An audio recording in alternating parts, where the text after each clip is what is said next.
Hello everybody, and welcome to my book reading.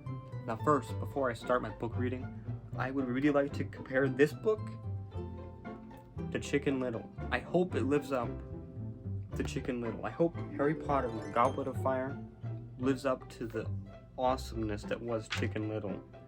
This book was just so incredible. Alright, let's get into it.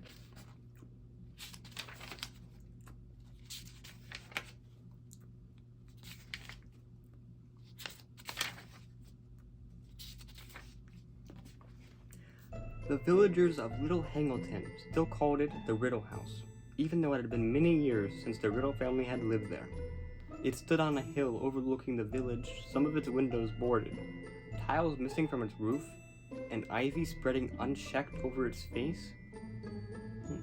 Once a fine-looking manor, and easily the largest and grandest building for miles around, the Riddle House was now damp. What the heck does that word even mean? Derelict and unoccupied. The Little Hangletons all agreed that the old house was creepy. Half a century ago, something strange and horrible had happened.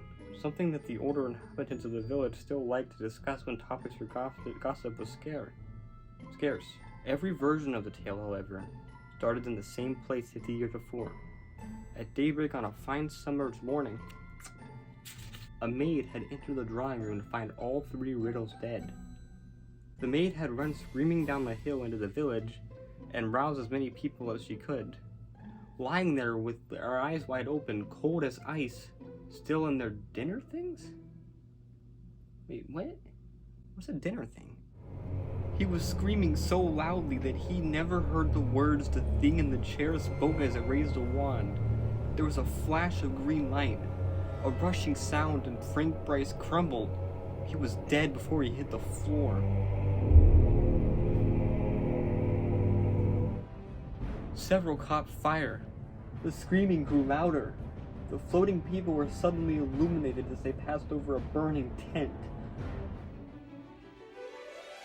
This whole tournament is supposed to be getting to know foreign wizards and making friends with them, said Hermione hotly.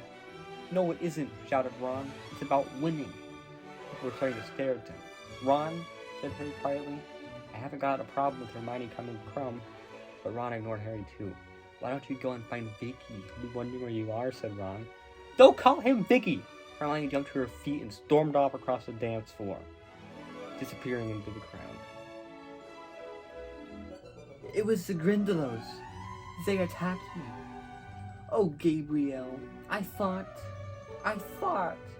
Come here, you, said Madame Pomfrey. She seized Harry and pulled him over to Hermione and the others, wrapped him in so tightly in a blanket that he felt as though he was in a straitjacket, and forced a measure of very hot potion down his throat.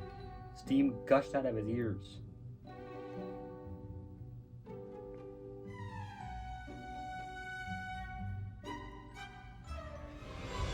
Harry moved on, continuing to use the 4 points now, making sure he was moving in the right direction. It was between him and Cedric now. His desire to reach the goal first... No, that's not what it says. His desire to reach the cup first was now burning... Can you hold this for me? He could hardly believe what he had just seen Crumb do. The use of an unbelievable curse would land him in Azkaban. Crumb surely should have... Crumb certainly didn't want to fight with the cup that badly. Harry sped up.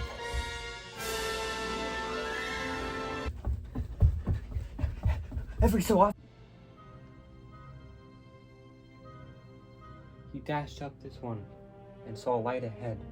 The Triwizard Cup was gleaming on a plinth 100 yards away. Flesh of the servant, willingly given, you will revive your master. He stretched his right hand out in front of him, the hand with the missing finger. He gripped the dagger very tightly in his left hand and swung it upward. But then, through the mist in front of him, he saw with an icy surge of terror the dark outline of a man, whiter than a skull with wide, livid scarlet eyes and a nose that was as flat as a snake's with slits for nostrils. Lord Voldemort had risen again. His mother left upon him the traces of her sacrifice. It was old magic, something I should have foreseen. I was foolish to overlook it. But no matter. I can touch him now. As Hagrid had said, what would come, and he would have to meet it when it did.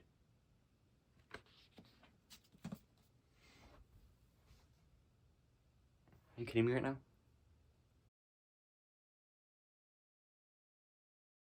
Chicken Little, my favorite book of all time. It's just so amazing. The chicken, it's not scary at all, and I really appreciate that, and it's very, very short. Like, the whole thing's like 30 pages. It's just amazing. But my least favorite book has to be Harry Potter and the Goblet of Fire. What I don't like about this book is look how long this book is. It's too long, and everybody knows how you measure a book, of how it's good or not, is how long it is. And also, I read this book, but at the very end of it, Lord Voldemort comes back. And I don't like that. It's very, very scary.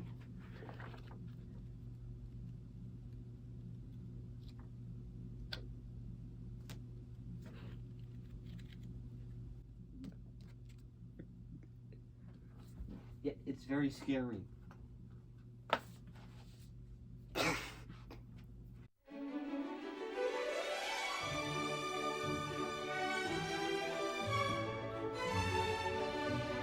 He was screaming so loud. No.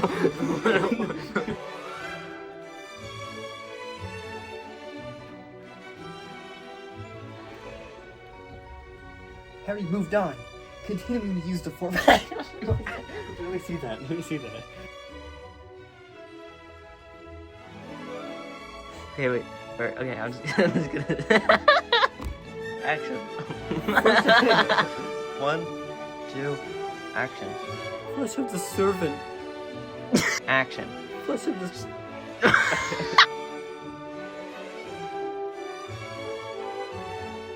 His mother left upon him the traces of her sacrifice. This is old. I can't do it.